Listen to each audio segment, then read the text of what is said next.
روس کے صدر ولادیمیر پوتن اور شمالی کوریا کے سربراہ کم جونگ ان نے ایک دفاعی معاہدہ کیا ہے جو بقول ان کے دونوں ملکوں کے خلاف مغربی جارحیت روکنے میں مدد کرے گا۔ صدر پوتن نے حال ہی میں مغرب کو ایک بار پھر خطرناک نتائج کی دھمکی بھی دی۔ تو ان کی یہ دھمکیاں کتنی سنجیدہ ہیں اور وہ مغرب کو کیا نقصان پہنچا سکتے ہیں؟ 24 برس بعد صدر پوتن نے شمالی کوریا کا دورہ کیا ہے، جہاں ان کا شاندار استقبال ہوا۔ اس موقع پر انہوں نے شمالی کوریا کے ساتھ جو دفاعی معاہدہ کیا ہے اسے مغرب میں تشویش سے دیکھا جا رہا ہے۔ میں ہوں جاوید سمرو اور آج سیربین میں ہم صدر پوتن کی دھمکیوں اور روس کی فوجی طاقت پر بات کر رہے ہیں، لیکن پہلے یہ جاننا ضروری ہے کہ انہوں نے کہا کیا ہے۔ گزشتہ مہینے صدر پوتن نے دھمکی دی تھی کہ وہ مغرب کے دشمنوں کو لمبے فاصلے پر مار کرنے والے ہتھیار دینے پر غور کر رہے ہیں۔ شمالی کوریا ان ممالک میں شامل ہے جو اس طرح کے میزائل بنانے کی کوشش کر رہا ہے۔ انہوں نے کہا کہ روس کا رد عمل مغربی ممالک کے لیے بہت تکلیف دہ ہوگا۔ بدھ کو شمالی کوریا کے دورے کے موقع پر انہوں نے ایک بار پھر مغرب پر کڑی تنقید کی اور کہا کہ مغربی ممالک بین الاقوامی ذمہ داریوں کی خلاف ورزیاں کر رہے ہیں۔ صدر پوتن نے روس اور شمالی کوریا پر مغربی ممالک کی اقتصادی پابندیوں پر بھی تنقید کی اور کہا روس اور شمالی کوریا بلیک میلنگ اور ڈکٹیشن کو قبول نہیں کریں گے۔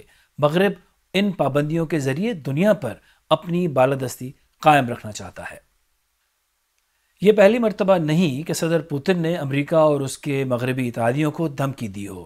اس سے قبل وہ جوہری ہتھیاروں کے ممکنہ استعمال کی دھمکی دے چکے ہیں، لیکن اب تک روس نے سوائے یوکرین کے کہیں اور بظاہر کوئی کارروائی نہیں کی۔ تو صدر پوتن کی یہ دھمکیاں کتنی سیریس ہیں؟ اس میں پوتن کا جو اپنا ذاتی بیک گراؤنڈ ہے KGB کے حوالے سے وہ کافی حد تک ریفلیکٹ کرتا ہے۔ اس کے علاوہ جو دنیا میں پولرائزیشن ہے جس میں یونائٹڈ نیشنز، یورپین یونین اور اس قسم کے بین الاقوامی ادارے بالکل مارجنلائز ہو گئے ہیں، خاص طور پہ یوکرین کے حوالے سے اور غزہ پہ اسرائیلی فوج کشی کے بعد، تو پوتن سمجھتے ہیں کہ ان کے لیے یہی ایک چارہ کار رہ گیا ہے کہ وہ دوبارہ امریکہ اور وہ جو مغرب اور مشرق کی تفریق ہے اس کو ریوائیو کریں۔ تو ان کے پاس مین پاور کی تو کمی ہے، لیکن ریسورسز ہیں، ان کے لنکس ہیں ساؤتھ ایشیا میں، مڈل ایسٹ میں اور سینٹرل ایشیا میں۔ تو وہ سمجھتے ہیں کہ یورپ میں بھی ابھی ایسے لوگ باقی ہیں، ایسے ایلیمنٹس ہیں جو ان کی اس نئی کولڈ وار کے زمانے میں ایگریسو قسم کی پالیسیز کو سپورٹ کریں گے۔ تو ان کو وہ فائنینشیل اور ٹیکنیکل سپورٹ دے رہے ہیں۔ روس، امریکہ، برطانیہ کے پاس نیوکلیئر ہتھیار ہیں۔ امریکہ اور اس کے مغربی اتحادی روایتی ہتھیاروں میں بھی بہت بڑی طاقت رکھتے ہیں۔ روس کے پاس کتنے ہتھیار ہیں اور اگر جنگ پھیلی تو روس مغرب کو کتنا نقصان پہنچا سکتا ہے؟ روس کے پاس 1400 سے زیادہ اسٹریٹجک نیوکلیئر وار ہیڈز، 500 سے زیادہ انٹر کانٹیننٹل بیلسٹک میزائلوں، آبدوزی بیلسٹک میزائلوں اور بمبار طیاروں پر نصب ہیں۔ اسٹریٹجک ہتھیار دشمن ملک کے اندر اہم فوجی یا شہری تنصیبات کو نشانہ بنا کر بہت زیادہ تباہی پھیلا سکتے ہیں۔ روس کے پاس محاذ جنگ پر استعمال ہونے اور کم تباہی والے 1800 سے زیادہ ٹیکٹیکل ایٹمی وار ہیڈز ہیں۔ ان میں سے تقریباً 500 فضا سے زمین پر مار کرنے والی missile, tactical air forces, 810 tactical naval forces, 380 coastal defence forces اور 140 کم فاصلے تک مار کرنے والے زمینی وار ہیڈز فوجی ذخیروں میں محفوظ ہیں۔ سوویت یونین کا 1928 کا بایولوجیکل ویپنز پروگرام روس کو ورثے میں ملا۔ بایولوجیکل ویپنز کنونشن کا رکن ہونے کے باوجود اس کے جراثیمی اسلحے کے بارے میں معلومات دستیاب نہیں ہیں۔ روس نے 2017 میں اپنے کیمیائی اسلحے کے مکمل خاتمے کا اعلان کیا تھا، مگر اس پر الزام ہے کہ اس نے اعصاب کو متاثر کرنے والے نئے نرو ایجنٹس تیار کیے ہیں۔ روس RS-26، RS-28، سرمت، یارس ایم نئے انٹرکانٹیننٹل یا بین البر اعظمی بیلسٹک میزائلوں کی مدد سے اپنے میزائل پروگرام کو ترقی دے رہا ہے۔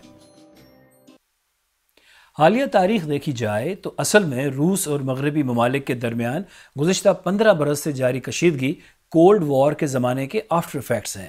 امریکی سربراہی والے دفاعی اتحاد نیٹو کا بڑھتا ہوا دائرہ، پوتن کا مبینہ غیر جمہوری رویہ اور خطے میں اپنے اثر و رسوخ کا ہر حال میں دفاع کرنے کا فیصلہ مغرب کے ساتھ کشیدگی کی بڑی وجوہات ہیں۔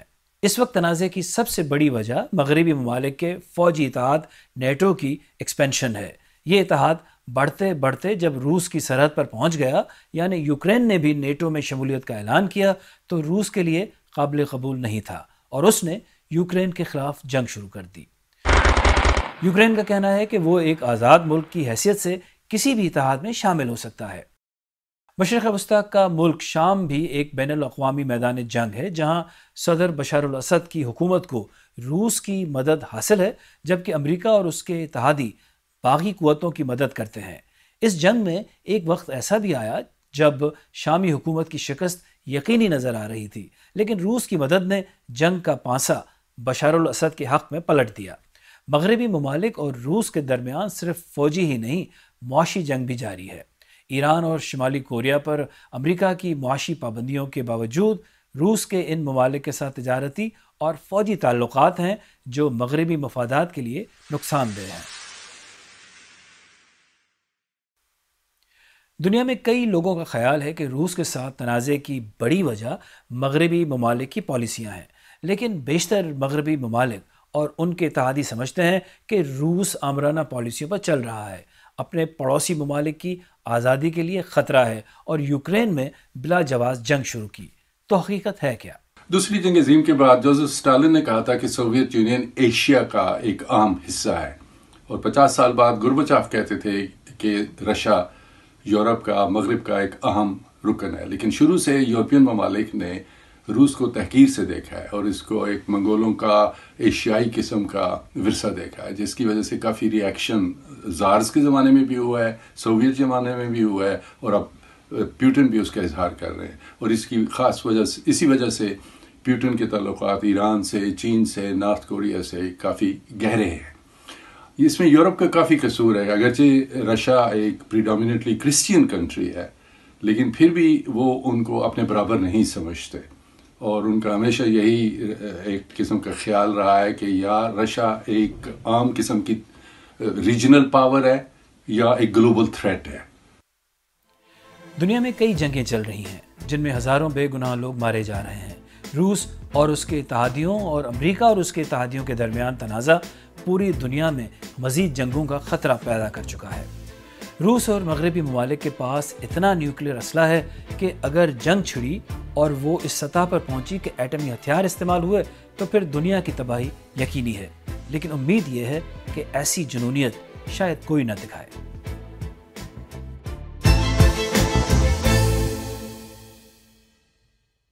اگر آپ کو ہمارا پروگرام پسند آیا تو ہمارے یوٹیوب چینل کو سبسکرائب کریں، بیل آئیکن پر کلک کریں اور پروگرام کا لنک اپنے دوستوں کے ساتھ شیئر کریں، اور سیربین کے پرانے پروگرام دیکھنے کے لیے یہاں کلک کریں۔